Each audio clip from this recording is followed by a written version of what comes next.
నమస్కారం. VFM news కి స్వాగతం. హెడ్లైన్ చూద్దాం.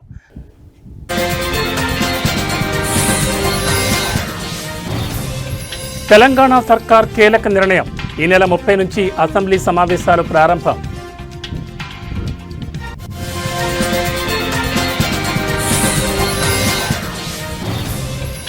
ఏపీ లిక్కర్ స్కామ్ కేసులో కీలక పరిణామం. ఎంపీ మిథున్ రెడ్డిని ఏసీబీ కోర్టులో ప్రవేశపెట్టిన సిట్ అధికారులు.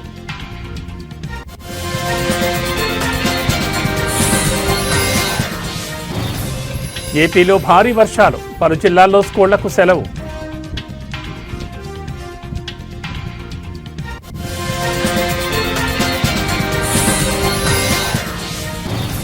ఖైరతాబాద్లో కొలువుదీరనున్న మహాగణపతి. హైదరాబాద్లో 10 రోజుల పాటు ట్రాఫిక్ ఆంక్షలు.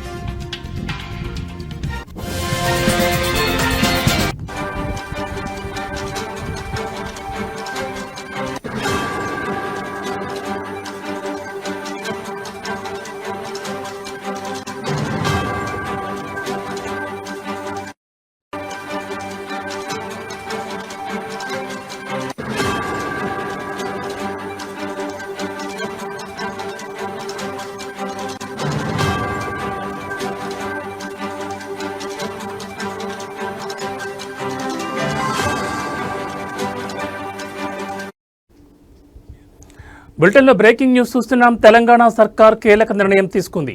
ఈ మేరకు ఈ నెల 30 నుంచి అసెంబ్లీ సమావేశాలు నిర్వహించేందుకు సిద్ధమవుతోంది. జస్టిస్ చంద్రఘోష్ ఆధ్వర్యంలో ప్రభుత్వానికి అందిన కాళేశ్వరం కమిషన్ నివేదికను సభలో ప్రవేశపెట్టనున్నారు. మొత్తం 5 రోజుల పాటు అసెంబ్లీ సమావేశాలు నిర్వహించబోతున్నట్లుగా విశ్వసనీయంగా తెలుస్తోంది. కాగా జస్టిస్ చంద్రఘోష్ కమిషన్ నివేదికపై ప్రభుత్వ నిర్ణయాన్ని ఇప్పటికే అడ్వకేట్ జనరల్ సుదర్శన్ రెడ్డి హైకోర్టుకు తెలిపారు. కాళేశ్వరం ప్రాజెక్టుపై అందిన నివేదికను అసెంబ్లీలో ప్రవేశపెడతామని, అనంతరం బాధ్యులపై చర్యలు తీసుకుంటామని కోర్టుకు ధర్మాసనానికి విన్నవించారు. ఈ నేపథ్యంలోనే అసెంబ్లీలో కాళేశ్వరం నివేదికపై కాంగ్రెస్ బీఆర్ఎస్ పార్టీల మధ్య మాటల యుద్ధం ఏ రేంజ్లో ఉండబోతుందోనని ఇరు పార్టీల శ్రేణులు ఆసక్తిగా ఎదురుచూస్తున్నాయి.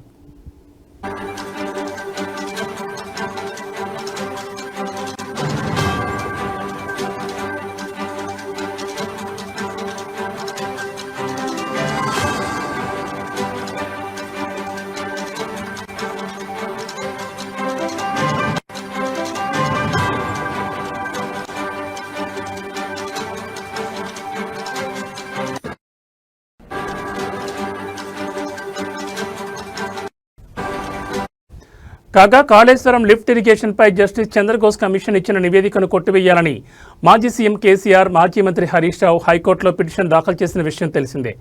ఈ నేపథ్యంలోనే ధర్మాసనం వారి పిటిషన్లపై విచారణ చేపట్టగా ఇరుపక్షాల వాదనలు ముగిశాయి. విచారణ సందర్భంగా కాళేశ్వరం కమిషన్ రిపోర్టును అసెంబ్లీలో పెట్టి చర్చించాకే బాధ్యులపై చర్యలు తీసుకుంటామని హైకోర్టుకు రాష్ట్ర ప్రభుత్వం తెలిపింది. అదేవిధంగా విచారణ సందర్భంగా ధర్మాసనం కీలక వ్యాఖ్యలు చేసింది. జస్టిస్ పి చంద్రఘోష్ ఇచ్చిన కాళేశ్వరం నివేదికను ఒకవేళ పబ్లిక్ డొమైన్లో పెట్టి ఉంటే వెంటనే తొలగించాలని చెప్పింది. పూర్తి వివరాలతో 3 వారాల్లోగా కౌంటర్ పిటిషన్ దాఖలు చేయాలని ప్రభుత్వానికి ఆదేశాలు జారీ చేసింది.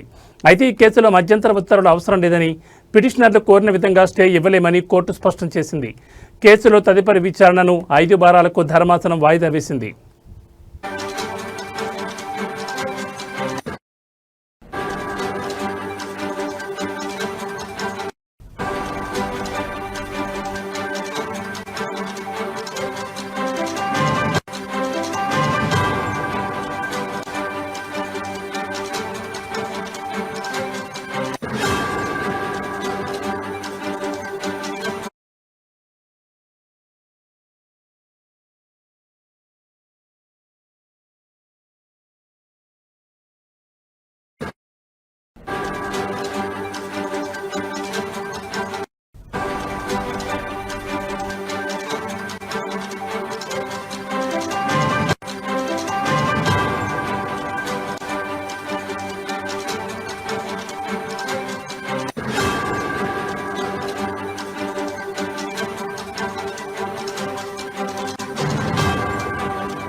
బులెటిన్లో మరో బ్రేకింగ్ న్యూస్ చూస్తున్నాం. ఏపీలో సంచలనం సృష్టించిన లిక్కర్ స్కామ్ కేసులో ఏసీబీ కోర్టు సిట్కు జలకిచ్చింది.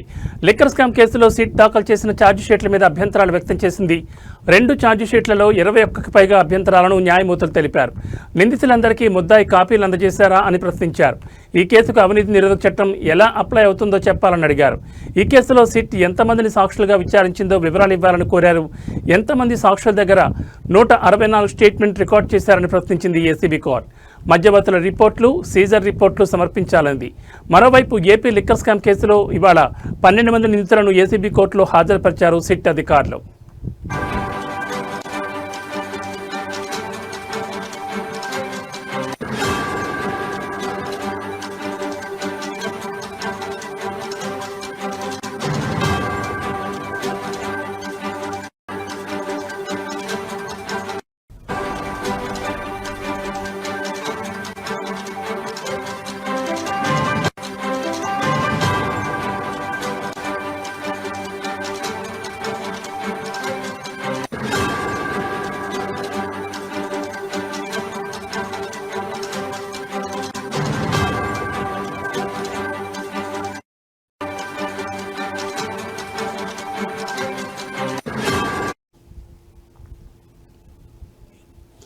లిస్ట్ ఆఫ్ డాక్యుమెంట్స్లో ఎఫ్ఐఆర్, రిమాండ్ రిపోర్ట్, ఛార్జ్షీట్ చూపించాలని కోరింది.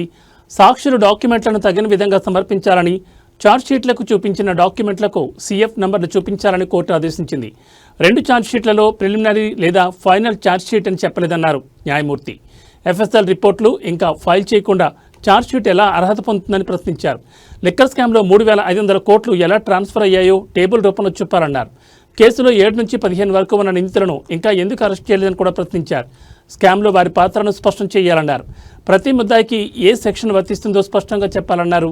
ఈ కేసులో ఎంతమంది అరెస్ట్ అయ్యారు, ఎన్ని రోజులు జ్యుడిషియల్ కస్టడీలో ఉన్నారనే వివరాలు ఇవ్వాలన్నారు. అభ్యంతరాలపై 3 రోజుల్లోగా కౌంటర్ దాఖలు చేయాలని ఆదేశాలు జారీ చేశారు.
బులెటిన్లో మరో బ్రేకింగ్ న్యూస్ చూస్తున్నాం. ఉపరితల ఆవర్తనం ప్రభావంతో ఉత్తరాంధ్రలో విస్తారంగా వర్షాలు కురుస్తున్నాయి. మరో 24 గంటల్లో వాయువ్య బంగాళాఖాతంలో అల్పపీడనం ఏర్పడనుంది. వీటి ప్రభావం వల్ల మరో 3 రోజుల పాటు పలు చోట్ల భారీ వర్షాలు కురుస్తాయని విశాఖ తుఫాన్ హెచ్చరికల కేంద్రం ప్రకటించింది. ఆరెంజ్ బులెటిన్ హెచ్చరికలు జారీ చేసింది. అల్లూరు జిల్లాలో జలపాతాలు ఉప్పొంగి ప్రవహిస్తున్నాయి. దీంతో చాపరాయి, డుడుమ, సరియ టూరిజం కేంద్రాలను యంత్రాంగాన్ని తాత్కాలికంగా మూసివేశారు అధికారులు. అటు విశాఖ తీరం అలజడిగా మారింది. సముద్రం చొచ్చుకుని రావడంతో తీరం పెద్ద ఎత్తున కోతకు గురవుతోంది.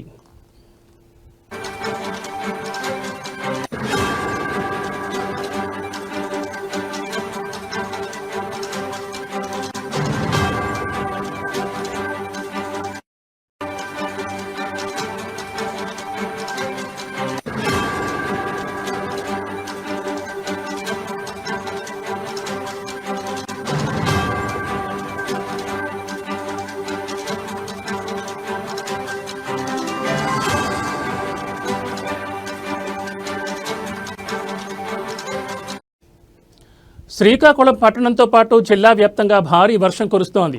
రహదారులపైన వర్షపు నీరు నిలిచిపోయింది. వాహనదారులపై వాహనదారులు అవస్థలు పడుతున్నారు. ఆర్టీసీ కాంప్లెక్స్ సహా మరికొన్ని ప్రాంతాలు నీట మునిగాయి. డే అండ్ నైట్ జంక్షన్ నుంచి రైతు బజార్ వరకు పూర్తిగా ట్రాఫిక్ అంతరాయం ఏర్పడింది. మరోవైపు భారీ వర్షాల కారణంగా శ్రీకాకుళం డివిజన్ పరిధిలోని అన్ని ప్రభుత్వ మరియు ప్రైవేట్ పాఠశాలలకు, అంగన్వాడీలకు సెలవులు ప్రకటించారు జిల్లా కలెక్టర్ స్వప్నిల్ దినకర్.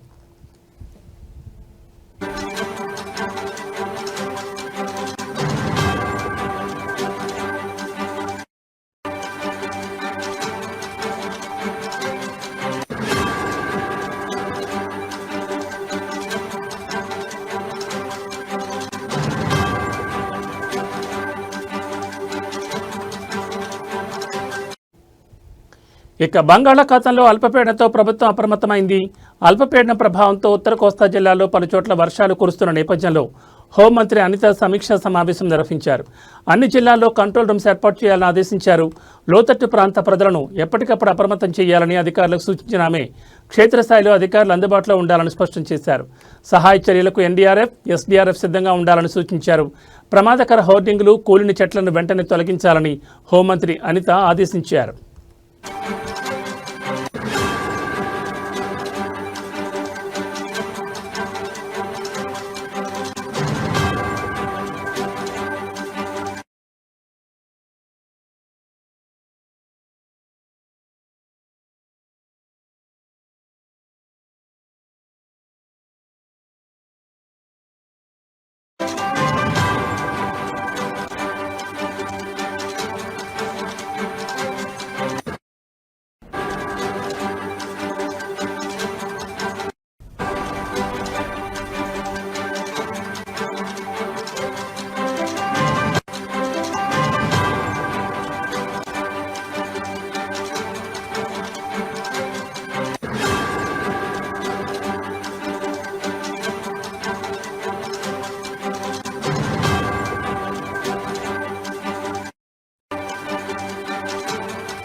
బులెటిన్లో మరో బ్రేకింగ్ న్యూస్ చూస్తున్నాం. హైదరాబాద్ నగరంలో అత్యంత వైభవంగా జరిగే ఖైరతాబాద్ మహాగణపతి ఉత్సవాల సందర్భంగా పోలీసులు ట్రాఫిక్ ఆంక్షలను ప్రకటించారు.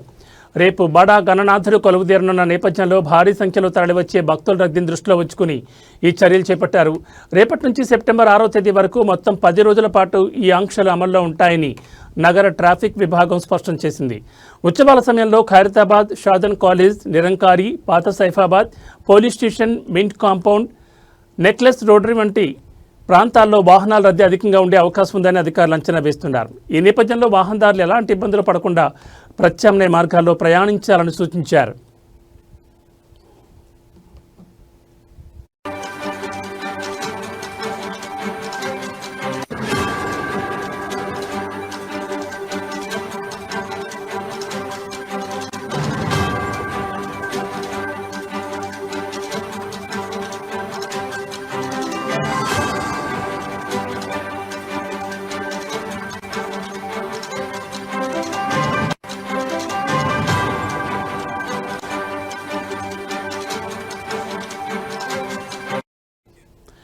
పీవీ విగ్రహం నుంచి మింట్ కాంపౌండ్ వైపు వచ్చే వాహనాలను రాజీవ్ గాంధీ విగ్రహం వద్ద నిరంకారి జంక్షన్కు మళ్లిస్తారు. పాత సైఫాబాద్ పోలీస్ స్టేషన్ నుంచి రాజ్దూత్ లేన్ మీదుగా వచ్చే వారిని ఇక్బాల్ మినార్ వైపు పంపిస్తారు. నెక్లెస్ రోటరీ నుంచి మింట్ కాంపౌండ్ వైపు వచ్చే వాహనాలను తెలుగుతల్లి ఫ్లైఓవర్ లేదా ఖైరతాబాద్ ఫ్లైఓవర్ మీదుగా వెళ్లాల్సి ఉంటుంది. నిరంకారి నుంచి రైల్వే గేట్ వైపు వెళ్లే వారిని పాత సైఫాబాద్ పోలీస్ స్టేషన్ వైపు మళ్లిస్తారు.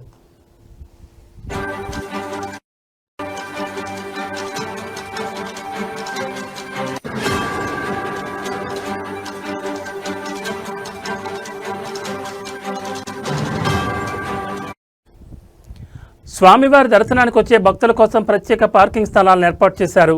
నెక్లెస్ రోటరీ, ఎన్టీఆర్ గార్డెన్ వైపు నుంచి వచ్చే వాహనాలను ఎన్టీఆర్ ఘాట్, ఐమాక్స్ పక్కన ఉన్న హెచ్ఎండిఏ పార్కింగ్ స్థలంలో, ఐమాక్స్ ఎదురుగా ఉన్న ఖాళీ ప్రదేశంలో పార్క్ చేసుకోవచ్చు. ఖైరతాబాద్ జంక్షన్ నుంచి వచ్చేవారు తమ వాహనాలను విశ్వేశ్వరయ్య భవన్లో నిలుపుకోవాలని అధికారులు సూచించారు. రద్దీని నివారించేందుకు భక్తులు వీలైనంత వరకు మెట్రో, ఎంఎంటీఎస్, ఆర్టీసీ బస్సులు వంటి ప్రజా రవాణా సౌకర్యాలు వినియోగించుకోవాలని పోలీసులు విజ్ఞప్తి చేశారు.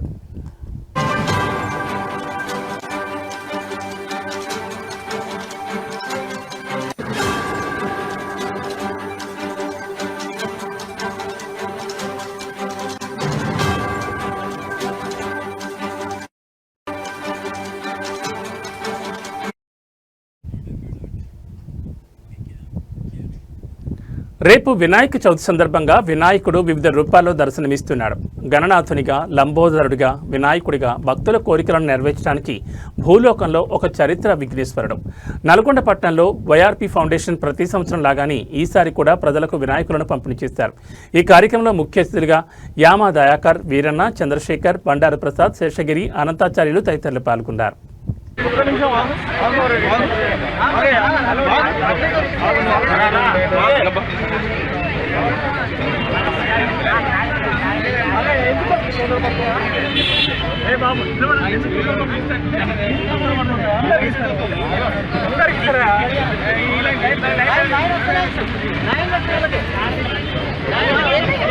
ఎనిమిదో విడత అంటే 8 సంవత్సరాల నుంచి మట్టి వినాయకులను పంపిణీ చేస్తూ ఉన్నాం.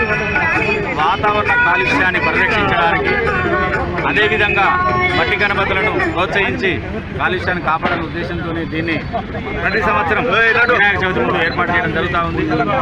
అదేవిధంగా హనుమకొండ కలెక్టరేట్ ముందు రేషన్ డీలర్లు ధర్నా నిర్వహించారు. రాష్ట్ర రేషన్ డీలర్లకు ఏప్రిల్ నుంచి ఆగస్టు వరకు 5 నెలల కమిషన్ డబ్బులు రాక ఆర్థిక ఇబ్బందులు పడుతున్న దృష్ట్యా కమిషన్ డబ్బులు వెంటనే ఇప్పించాల్సిందిగా కోరుతూ ఈ నెల కమిషన్ ఆన్లైన్లో చెల్లించగలని విజ్ఞప్తి చేశారు. ఈ సందర్భంగా హనుమకొండ రేషన్ డీలర్లు మాట్లాడుతూ రాష్ట్ర రేషన్ డీలర్లకు ఏప్రిల్ నుంచి ఆగస్టు వరకు 5 నెలల కమిషన్ డబ్బులు రాక ఆర్థిక ఇబ్బందులు పడుతున్నామని ఆవేదన వ్యక్తం చేశారు. కాంగ్రెస్ ప్రభుత్వం డీలర్ల కోసం మేనిఫెస్టోలో పెట్టిన 5,000 రూపాయల వేతనం మరియు 300 రూపాయల కమిషన్ పెంపును వెంటనే ప్రకటించాలని వారు డిమాండ్ చేశారు. రేషన్ షాపులను మినీ సూపర్ మార్కెట్లుగా గుర్తించి మరిన్ని నిత్యావసర సరుకులను పేద ప్రజలకు అందుబాటులోకి తేవాలని రేషన్ డీలర్లు కోరుతున్నారు.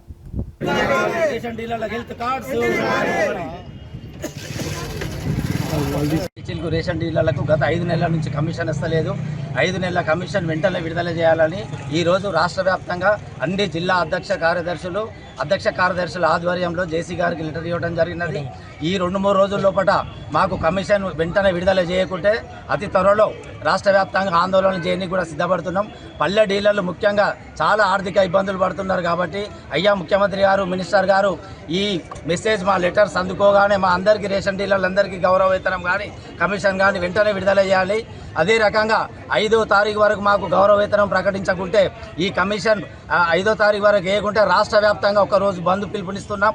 శాంతియుతంగా రాష్ట్ర వ్యాప్తంగా 5వ తారీఖు నాడు ఒకరోజు రేషన్ డీలర్స్ దుకాణాలన్నీ బంద్ చేస్తున్నాం. ప్రజలారా ఈ అసౌకర్యాన్ని కూడా మమ్మల్ని మన్నించాలి. ఆ ఒక్కరోజు ఈ లోపు మాకు గౌరవ వేతనం కానీ కమిషన్ కానీ వేస్తే ఆ బంద్ కూడా మేము చెయ్యం. శాంతియుతంగానే చేస్తున్నాం. కొంతమంది దుష్టులు దుర్మార్గులు ప్రభుత్వానికి వ్యతిరేకంగా పోతున్నారని వాట్సాప్లో చేస్తున్నారు. మేము ఎక్కడ ప్రభుత్వానికి వ్యతిరేకంగా పోతలేము. మా ముఖ్యమైన డిమాండ్స్ గౌరవ వేతనం వెంటనే ప్రకటించాలి, 5 నెలల కమిషన్ వెంటనే వేయాలి, రేషన్ డీలర్లకు విడుతు కార్డు ఇవ్వాలి.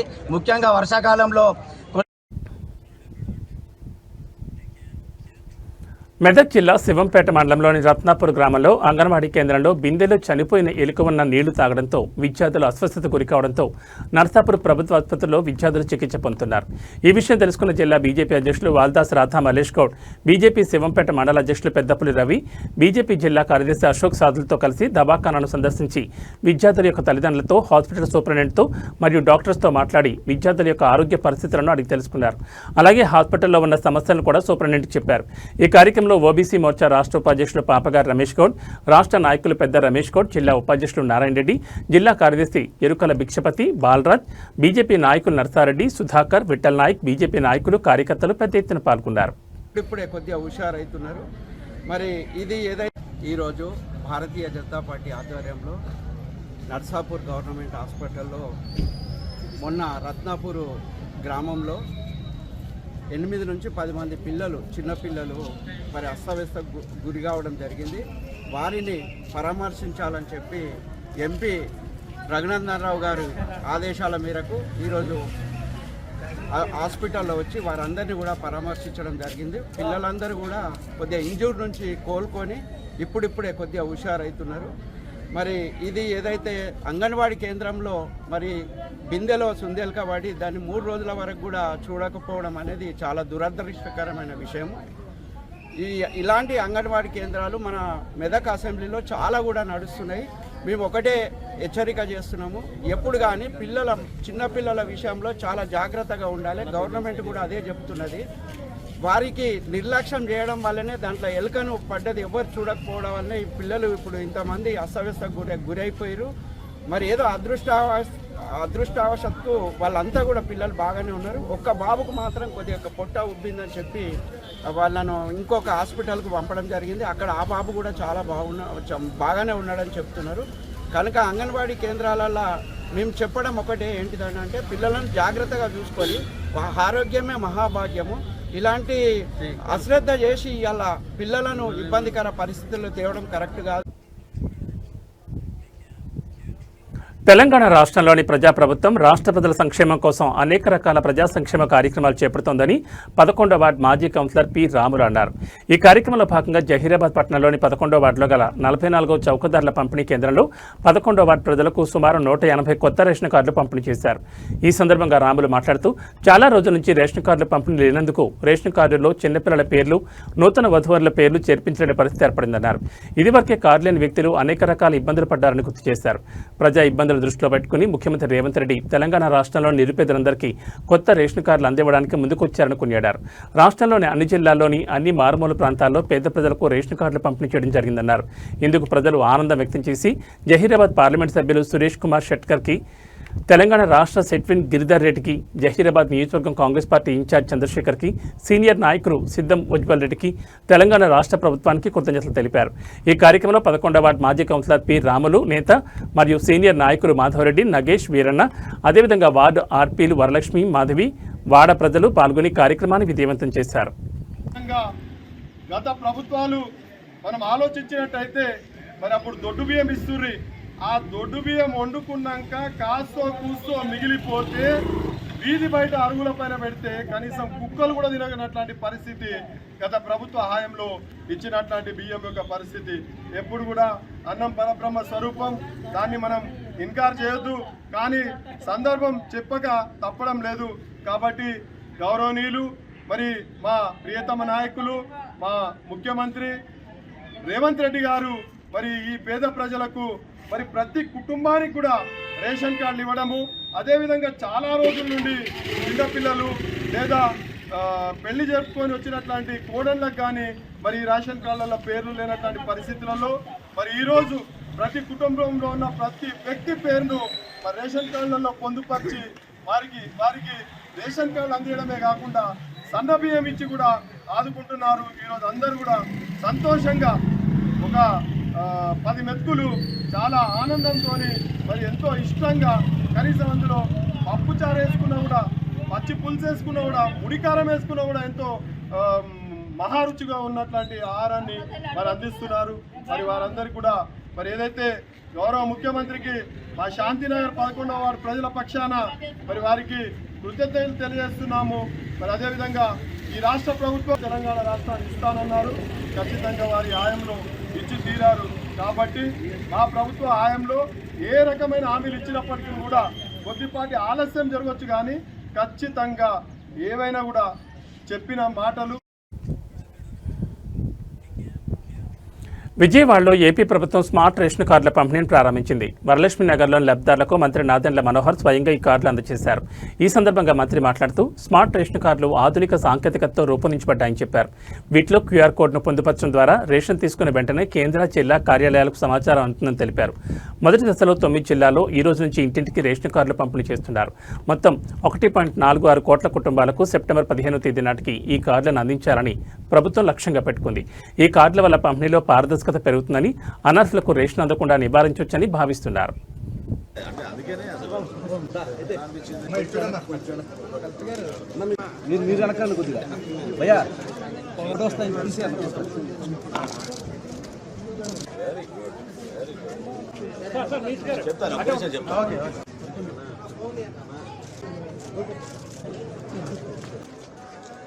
కెమెరా చూసుకోండి. Sorry okay okay.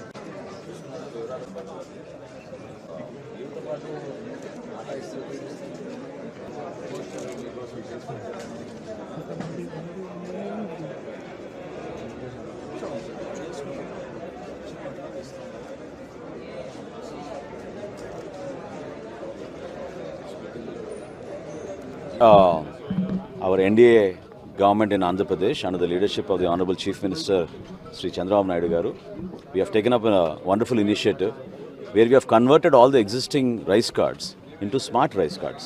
So these cards have security features including a QR code. The family member details are very clearly legible, and approximately 1.46 crore households in Andhra Pradesh will be given free of charge these ration cards. So this is a wonderful initiative. We hope to reach out to more number of people, at the same time increase transparency and accountability. As I had mentioned earlier, Andhra Pradesh is the only state in India which has achieved 96.4% eKYC status. So we have verified, we will re-verify, and also whenever we deliver these goods to their households, our data will be on a real-time basis.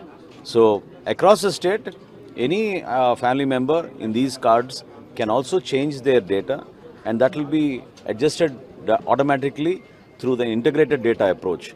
I also take this opportunity to thank the GSWS employees and our Civil Supplies Department officials who have collaborated to take up such a massive exercise across the state of Andhra Pradesh, because 1.46 crore households which Vijayawada పశ్చిమ నియోజకవర్గం Bhavanipuram Shri Lakshmirama cooperative society బాధితులకు Janasena party అండగా నిలబడుతుందని Krishna Penna regional మహిళా coordinator Vijayalakshmi అన్నారు. 42 ఫ్లాట్ల bonus ఈ సమస్య గురించి Janasena party ఆఫీసులో జనవాణి కార్యక్రమం దృష్టికి తీసుకొచ్చారు. బాధితులైన ఫ్లాట్స్ బోనస్ దగ్గరకు వెళ్లి విజయలక్ష్మి వారికి మద్దతు ఇచ్చారు. న్యాయపరంగా బాధితుల పక్షాన జనసేన పార్టీ ఎప్పుడూ అండగా ఉంటుందని వారికి భరోసా ఇచ్చారు. గత కొన్ని సంవత్సరాలుగా కోర్టు పరిధిలో ఉన్న ఈ సమస్యను ఇప్పుడు కొత్తగా పుట్టుకొచ్చిన ప్రతిపక్షంలో ఉన్న వైఎస్ఆర్సీపీ నాయకుడు ఈ సమస్యను జనసేన పార్టీ మీద మరియు నాయకుల మీద రుద్దుతూ అసత్య ప్రచారాలను చేస్తూ పబ్బం గడుపుతున్నారని ఆమె ఆరోపించారు. జనసేన పార్టీని విమర్శించే ముందు నువ్వు ఒకటి తెలుసుకోవాలని, నీకు రాజకీయ భిక్ష పెట్టింది జనసేన పార్టీ అధినేత పవన్ కళ్యాణ్. ఇలాంటి అసత్య ప్రచారాలను చేస్తుంటే పశ్చిమ నియోజకవర్గంలో నీకు తగిన బుద్ధి చెప్తామని, న్యాయపరంగా నీ మీద చర్యలు తీసుకోవడానికి సిద్ధంగా ఉన్నామని జనసేన పార్టీ నాయకులు, వీర మహిళలు, కార్యకర్తలు హెచ్చరించారు. ఈ కార్యక్రమంలో జనసేన నాయకులు ఆకుల రవిశంకర్, వేవిన నాగరాజు, ప్రదీప్ రాజు, బొల్లేపల్లి కోటి, లింగం, శివప్రసాద్ తదితరులు పాల్గొన్నారు. కోర్టులో ఉన్న సమస్యని కోర్టు ద్వారాగానే పరిష్కరించుకోవాలి కాబట్టి అదే దిశగా లాయర్ల ద్వారాగా, లీగల్ సెల్ వారి ద్వారా కొన్ని సూచనలు చేసి జనసేన పార్టీ పెద్దలు కొంతమంది వాళ్ళకి అండగా నిలబడడం జరిగింది. ఈ రోజు వాళ్ళ మీదకి కొంతమంది ఆ స్థలాన్ని కబ్జా చేసుకోవాలని చెప్పి సుమారు ఒక 100-200 మందిని ఆకతాయిలు, రౌడీలు వేసుకొని వచ్చి వాళ్ళని ఖాళీ చేపిస్తుంటే మాకు సమాచారం వచ్చి మహిళల్ని ఇబ్బంది పెడుతున్నారని చెప్పి మేము కూడా వెళ్ళి మద్దతు ఇవ్వడం జరిగింది. అయితే మేము ముఖ్యంగా ఈరోజు మాట్లాడాల్సిన విషయం ఏంటంటే, పశ్చిమ నియోజకవర్గంలో ఒకడుంటాడు, ఎవరంటే దాని ఒక అంటా ఉంటారు మామూలుగా మాటలు, ఆట్లో అరటిపండు, ఆట్లో బుడంకాయ అని అలాంటి మాటలు వర్తించే వైఎస్ఆర్సీపీ నాయకుడు పోతుని మహేష్ నాయకుడిని కూడా అనలేమైంది. ఎందుకంటే మీరు చూడొచ్చు, గతంలో జనసేన పార్టీలో నేను రాష్ట్ర కార్యకర్తని అని చెప్పి బ్యానర్లో వేసుకొని పవన్ కళ్యాణ్ గారికి నేను పార్టీని అనునిత్యం ప్రజల్లోకి తీసుకెళ్లగలను, పార్టీ కోసం నిరంతరం కృషి చేస్తానని చెప్పి ఆయన దగ్గర మన్ననలు పొంది, అలాగే పశ్చిమ నియోజకవర్గంలో అందరూ కూడా మేమందరమీ కూడా పవన్ కళ్యాణ్ గారి కోసం మేము పార్టీలోకి వచ్చి పవన్ కళ్యాణ్ మేము ఒకటే చెప్తున్నా నీకు, ఈ రోజు నువ్వు ఇంక నుంచి జనసేన పార్టీని కానీ పవన్ కళ్యాణ్ గారి గురించి కానీ ఇష్టం వచ్చినట్టు మాట్లాడితే నీ మీద మేము పశ్చిమ నియోజకవర్గ జనసేన పార్టీ నాయకులు కలిసి పరువు నష్ట దావా వేస్తాం. అలాగే అందరం కలిసి నీ ఇల్లు ముట్టడించి నిన్ను ఇంట్లోంచి బయటికి లాక్కొస్తాం. ఎందుకంటే మేము కూడా భరించాం. మితిమీరిపోతున్నావు నువ్వు, నీ మితిమీరుతానని ఇంక మేము భరించము. నీకు రోజులు దగ్గర పడి నీకు గట్టిగా బుద్ధి చెప్తాం. నీ నోరు మూసుకొని నువ్వు అదుపులో కానీ ఉండ. ఇవి బులెటిన్ విశేషాలు. మరో బులెటిన్లో మళ్ళీ కలుసుకుందాం. నమస్కారం.